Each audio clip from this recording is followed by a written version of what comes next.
Hello, I almost didn't see you there. It's been a very busy night, but I did have enough time to watch the new episode of American Horror Stories entitled Aura. It's Season 2, Episode 2, and I would love to give you my review and thoughts on it. Before you do, I'm going to ask that you like, share, and subscribe to the voice of the Fat Mantis so we can have more horror reviews and a shockingly good time in the world of terror. A lot of horror is coming out. Summer through Christmas tends to be horror season. We've got a lot of things on the way, and you don't want to miss a thing. Getting into the episode, I have to say that I actually think that this episode has better than it had any right to be. It was a classic ghost story, starring various alumni from American Horror Story. The story was told craftily, although none of the shocks or twists or turns in it are going to actually be one for the record books. You won't necessarily be shocked at the multiple twists that are in there. They will be satisfactory, and at the end of the tale, I rather enjoyed it. I didn't think that anything was too cheesy or over the top, and let me tell you, there were a lot of American Horror Story moments within it, particularly the fact of the main theme of this piece. The main theme is fear. How long will it take before you feel secure? Now, I'm going to have to be the bearer of bad news and let you know that in reality, security is an illusion. There isn't a human being on this planet who is safe. There isn't a place you can hide. There's no vault or secret ready room that's vaulted down that man can't break into or get to you. Or, in this case, the supernatural. As I said before, it was very much a ghost story. This poor woman went through something horrible as a child. Now, I have a lot of trauma in my childhood, and I'm sure each and every one of you do, but this was one for American Horror Story classics. If you ever notice, American Horror Story loves to do that Ryan Murphy thing, where they jump back into a character's life, and there is something just so cinematic, meant to be filmed on the screen to show you how messed up their backstory is.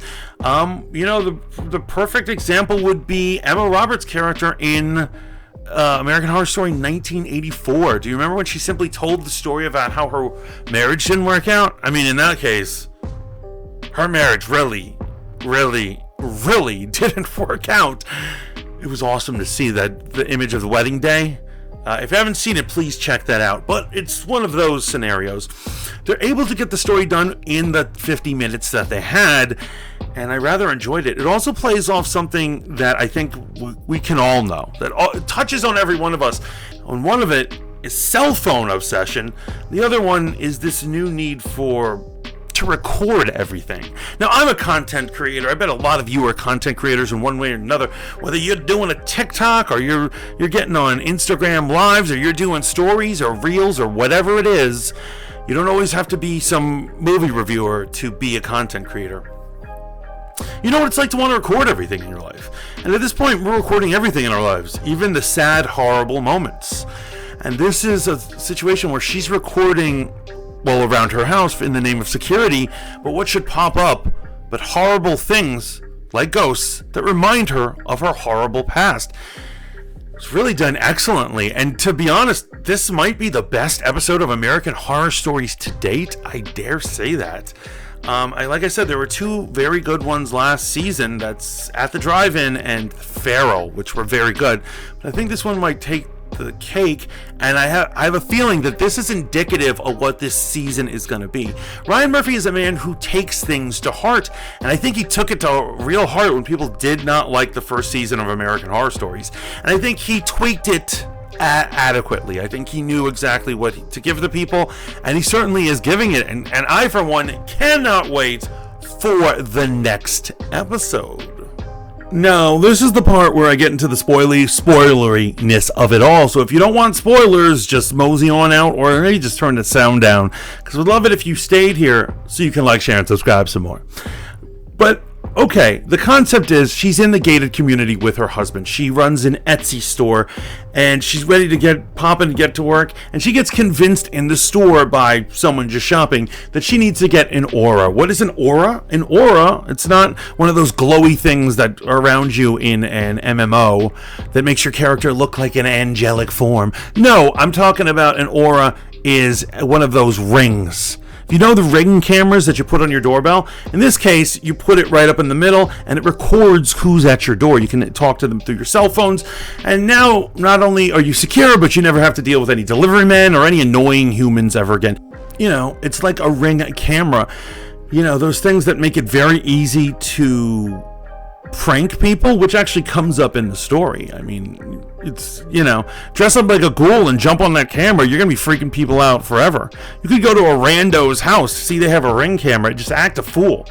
Have you ever watched on YouTube any of those videos where people show up at like 3 or 4 in the morning and they're on the person's porch and they're walking around like a zombie, and you're like, what was going on? They don't even knock, they don't even ask to get in the house, they're just there. Now imagine if you were to check the cameras from last night and see a bunch of weirdos hanging out in front of your house. You probably would be uneasy. Well, what if it was something even worse? Something from beyond the grave. You know, this episode's making me think, I don't think I ever want to have one of those cameras, now that I think about it. Next time Girl Scouts or Mormons trying to turn you to the Lord show up at your door, you can just tell them you're getting your shotgun and they'll watch them run. Right? So she has that situation because she's terrified that what happened to her as a child is going to happen again. And what should show up there but a strange old man that looks vaguely familiar? And he keeps saying her name and he keeps calling to her. And it's one of those ghost stories where she keeps getting nagged and nagged and nagged. And it forces her to explore and investigate and look into more. Now, I don't want to completely spoil it to you. I want to save something for the episode because I enjoyed watching it as much as I think you are going to enjoy watching it.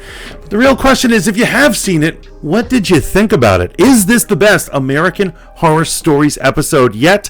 Please let me know down in the comments. Remember to like this video, subscribe to this channel, keep tuning in to Voice of the Fat Mantis for more spooky, scary, and just crazy events.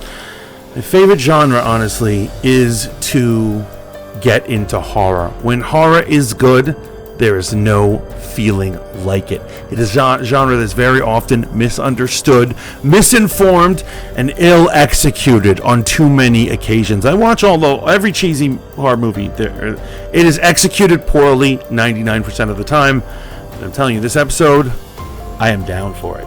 Anyway, until next time, ciao for now.